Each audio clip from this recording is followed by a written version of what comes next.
Біздің бүгінгі таңдауымыздың кейіпкерлері нағыз тозақтан өтуге мәжбүр болды. Олар маньякпен бетпе-бет келіп қана қоймай, сонымен бірге онымен ұзақ жылдар бойы бір шаңырақ астында болды. Бұл оқиғалар құтқарылумен аяқталды, бірақ қорқынышты жағдай құрбандардың жадында мәңгі қалды. Біз нағыз тозақтан өтіп аман қалған Наташа Кампуш туралы айтатын боламыз. Наташа Кампуштың оқиғасы бала ұрлаудың ең әйгілі оқиғаларының бірі. Оның тұтқында болған сұрапыл жылдардағы оқиғалар көптеген кітаптар мен фильмдерге негіз болды. Австриялық Наташа бар болғаны 10 жаста еді. Оның өмірі бұрын және кейін деп екіге бөлінеді. 1998 жылы 2 наурызда Кампуш әдеттегідей мектепке барады. Бірақ ешқашан үйге оралмайды. Наташаның анасы дабыл қағады. Қызды ер адам ақ фургонға салып жатқанын көрген екі куәгер болды. Бірақ бұл ақпарат тергеуге аз көмектесті. Полиция 500-ден астам ықтимал күдіктілерден жауап алды. Олардың арасында ұрлауға шынайы кінәлісі де болды, бірақ ешқандай айыптау дәлелі табылмайды. Сонымен қатар көптеген детективтер Наташаның анасы Бриджит Сирниді қылмыс жасады деп күдіктенген. Кейбір мәліметтерге сәйкес, қыз жұмыс істемейтін отбасында өскен, ал анасы баланы ұрып-соғып оған өте қатыгездікпен қараған. Бірақ анасының қатысы бар деген нұсқасы мүмкін емес болып шықты. Наташаны нағыз ұрлаушы Вольфганг Приклопил болды. Ол қызды мектепке барар жолда фургонға шақырып, содан кейін оны үйіне келіп, оның атасы бомба қоймасы ретінде салған жертөлеге қамап тастайды. Осы кішкентай бөлмеде Кампуш 8 жылдан астам уақыт өткізеді. Оның қамалған алғашқы жылдарында камераның шегінен шығуға құқығы жоқ болды. Күні бойы 4 қабырғаның ішінде болып, күнделікті ұрып-соғудан зардап шекті. Біраз уақыттан кейін маньяк соған қарамастан Наташаға бақшада серуендеуге рұқсат бере бастайды. Ал бірнеше жылдан кейін ол тіпті тұтқынды өзімен бірге Венадағы тау шаңғысы курортына алып кетіп жүрді. Бірақ қыздың қашып құтылу мүмкіндігі болмайды. Бостандыққа шыққаннан кейін Кампуш оны маньяк тұтқындаған кездегі ойлар туралы айтты. Мен өзімді қорадағы тауық сияқты сезіндім. Барлығы мені ұстаған бөлмені көрді. Бұл шарасыздықтың орны болды деді. Тек 2006 жылы Наташа қашып кетуге мүмкіндік алды. 23 тамызда Приклопил тұтқынға көлігін тазалауды тапсырады.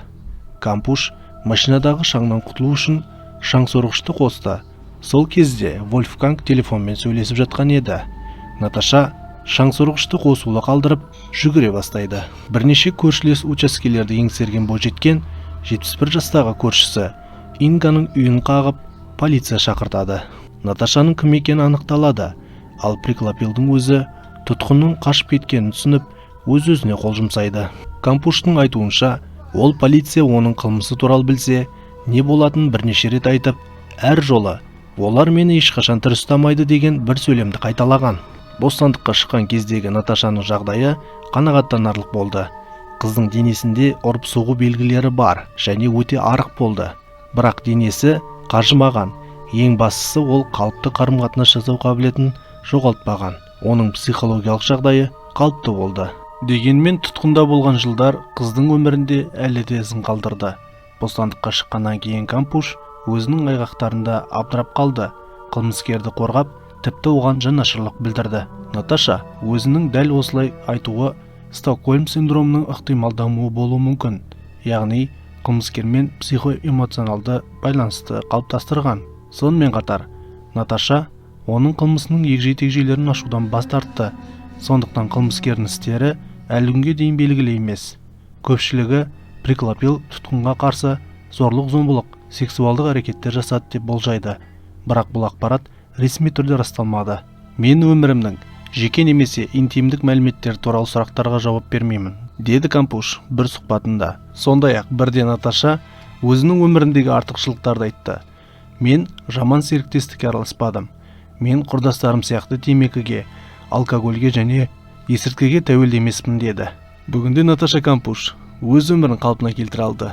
Ол сурет салуды жақсы көреді, қайырымдылық істеріне белсенді қатысады, зорлық-зомбылыққа қарсы қорларға ақша аударады.